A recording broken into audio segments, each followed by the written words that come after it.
Assalamualaikum warahmatullahi wabarakatuh. Innal hamdalillah nahmaduhu wa nasta'inuhu wa nastaghfiruh wa na'udzu billahi min syururi anfusina wa min sayyiati a'malina. May yahdihillahu fala mudhillalah wa may yudlil fala hadiyalah. Asyhadu an la ilaha illallah wa asyhadu anna Muhammadan abduhu wa rasuluh. Alhamdulillah, segala puji bagi Allah Subhanahu wa Ta'ala.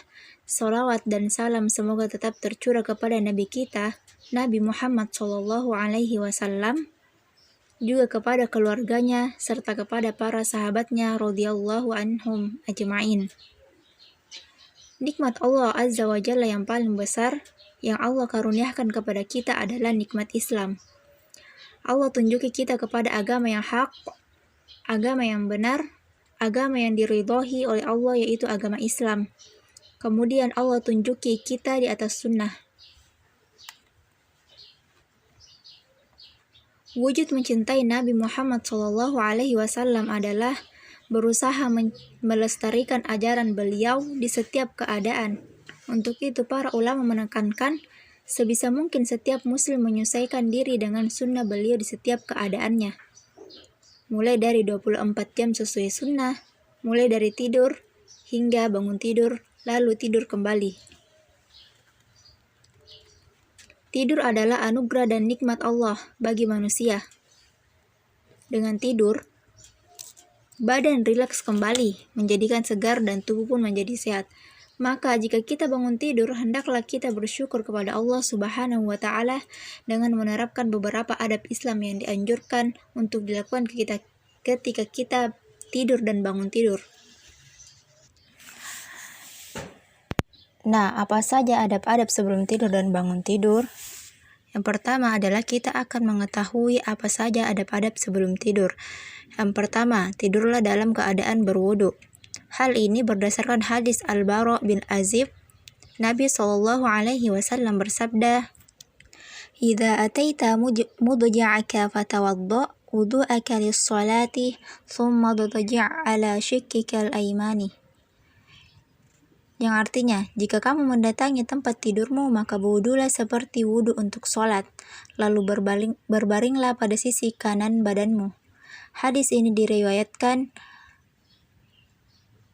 Bukhari nomor 247 dan Muslim nomor 2710. Adab yang kedua adalah tidur berbaring pada sisi kanan. Hal ini berdasarkan hadis di atas, adapun manfaatnya sebagai disebutkan oleh Ibnu Qayyim. Tidur berbaring pada sisi kanan dianjurkan dalam Islam agar seseorang tidak kesusahan untuk bangun sholat malam. Tidur pada sisi kanan lebih bermanfaat pada jantung, sedangkan tidur pada sisi kiri berguna bagi badan, namun membuat seseorang semakin malas. Adab yang ketiga adalah meniup kedua telapak tangan sambil membaca surah Al-Ikhlas, Qul huwallahu ahad, surah Al-Falaq, Qul a'udzu birabbil falaq, dan surah An-Nas, Qul a'udzu birabbin nas, masing-masing sekali. Setelah itu mengusap kedua tangan tersebut ke wajah dan bagian tubuh yang dapat kita jangkau. Hal ini dilakukan sebanyak 3 kali. Inilah yang dicontohkan oleh Nabi SAW sebagaimana dikatakan oleh istrinya Aisyah radhiyallahu anha. Dari Aisyah, beliau radhiyallahu anha berkata, Nabi SAW ketika berada di tempat tidur di setiap malam, beliau mengumpulkan kedua telapak tangannya, lalu kedua telapak tangan tersebut ditiup, dibacakan Qul huwallahu ahad, surah Al-Ikhlas, Qul a'udzu birabbil falaq, surah Al-Falaq, dan Qul a'udzu birabbin nas, surah An-Nas. Kemudian beliau mengusapkan kedua telapak tangan tadi pada anggota tubuh yang mampu dijangkau dimulai dari kepala, wajah, dan tubuh bagian depan. Beliau melakukan demikian sebanyak 3 kali.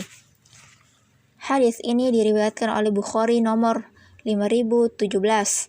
Membaca Al-Quran sebagaimana yang dicontohkan oleh Nabi SAW lebih menenangkan hati dan pikiran daripada sekedar mendengarkan alunan musik. Adab yang keempat, membaca ayat kursi sebelum tidur. Dari Abu Hurairah radhiyallahu anhu berkata, Rasulullah SAW menugaskan aku menjaga harta zakat Ramadan. Kemudian ada yang datang mencuri makanan, namun aku merebutnya kembali. Lalu aku katakan, aku pasti akan mengudukanmu kepada Rasulullah Shallallahu Alaihi Wasallam. Lalu Abu Hurairah radhiyallahu anhu menceritakan suatu hadis berkenaan masalah ini. Selanjutnya orang yang datang kepada tadi berkata, jika kamu hendak berbaring di atas tempat tidurmu, bacalah ayat kursi, karena dengannya kamu selalu dijaga oleh Allah Ta'ala, dan syaitan tidak akan dapat mendekatimu sampai pagi. Maka Nabi Shallallahu Alaihi Wasallam bersabda, benar apa yang dikatakan, padahal dia itu pendusta. Dia itu syaitan. Hadis riwayat Bukhari nomor 3275. Adab yang kelima, membaca doa sebelum tidur. Bismika Allahumma amutu wa ahya. Kana Nabi sallallahu alaihi wasallam idza arada an yanama qala bismika Allahumma amutu wa ahya. Wa idza istayqadha min manamihi qala alhamdulillahilladzi ahyana ba'dama amatana wa ilaihin nusyur. Apabila Nabi Shallallahu Alaihi Wasallam hendak tidur, beliau mengucapkan, Bismika Allahumma amutu wa ahya, yang artinya, dengan namamu ya Allah, aku mati dan aku hidup. Dan apabila bangun tidur, beliau mengucapkan, Alhamdulillahilladzi ahyana ba'dama amatana wa ilaihin nusyur, yang artinya, segala puji bagi Allah yang telah menghidupkan kami, serta mematikan kami, dan kepadanya lah tempat kembali. Hadis riwayat Bukhari nomor 6324. Adab yang keenam, sebisa mungkin kita membiasakan tidur di awal malam, tidak sering begadang jika tidak ada kepentingan yang bermanfaat. Diriwayatkan dari Abi Barzah, beliau berkata, Anna Rasulullah sallallahu alaihi wasallam kana yakrahun nauma qabla al-isya'i wa haditha ba'daha. Rasulullah sallallahu alaihi wasallam membenci tidur sebelum sholat Isya dan ngobrol-ngobrol setelahnya. Hadis riwayat Bukhari nomor 568. Ikhwani wa akhwati fillah, itulah tadi beberapa adab-adab sebelum kita tidur. Adapun adab-adab setelah kita bangun tidur adalah yang pertama, membaca doa bangun tidur dan memperbanyak zikir. Kita dianjurkan ketika bangun tidur untuk membaca doa, sebagaimana yang ada dalam hadis dari Hudzaifah bin Al-Yaman, beliau radhiyallahu anhu mengatakan, yang artinya, biasanya Rasulullah Shallallahu Alaihi Wasallam ketika berbaring di tempat baringnya untuk tidur, ketika malam hari beliau berdoa, Allahumma bismika amutu wa ahya, ya Allah dengan namamu aku mati dan aku hidup. Jika beliau bangun beliau berdoa, Alhamdulillahilladzi ahyana ba'dama amatana wa ilaihin nusyur. Segala puji bagi Allah yang menghidupkanku dan mematikanku, dan kepadanya lah kita kembali.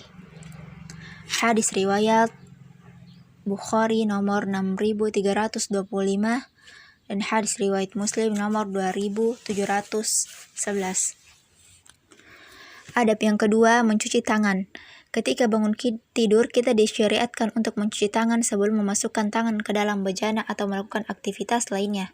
Dari Abu Hurairah radhiyallahu anhu bahwasanya Nabi Shallallahu Alaihi Wasallam bersabda, jika salah seorang di antara kalian bangun dari tidurnya, maka jangan mencelupkan tangannya ke dalam bejana sebelum ia mencucinya 3 kali, karena ia tidak mengetahui di mana letak tangannya semalam.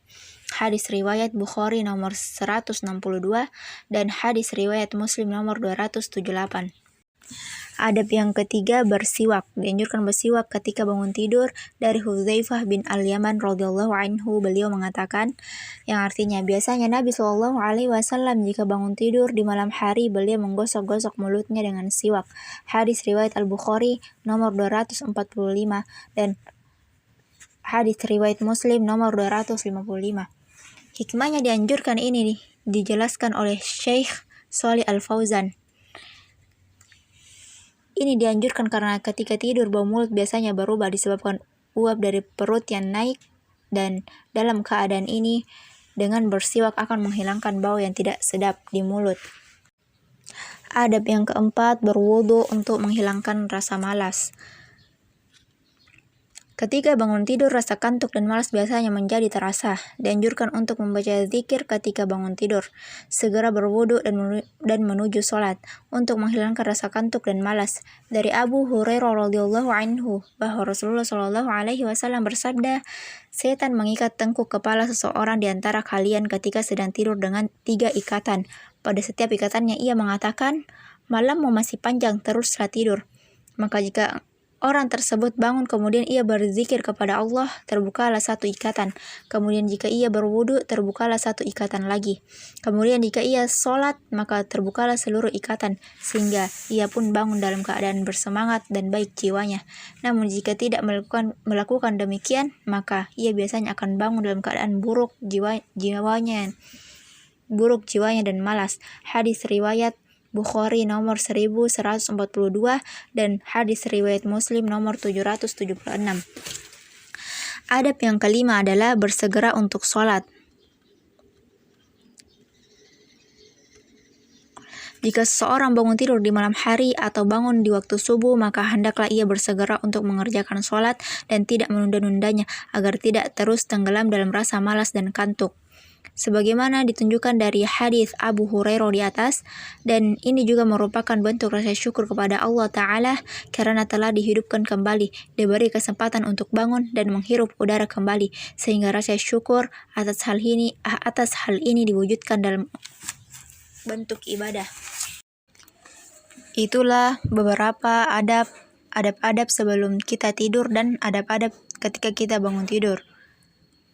Mohon maaf apabila ada kesalahan, karena kesalahan itu datangnya dari saya dan kebaikan nyatanya datang dari Allah Subhanahu wa Ta'ala. Kurang lebihnya mohon dimaafkan.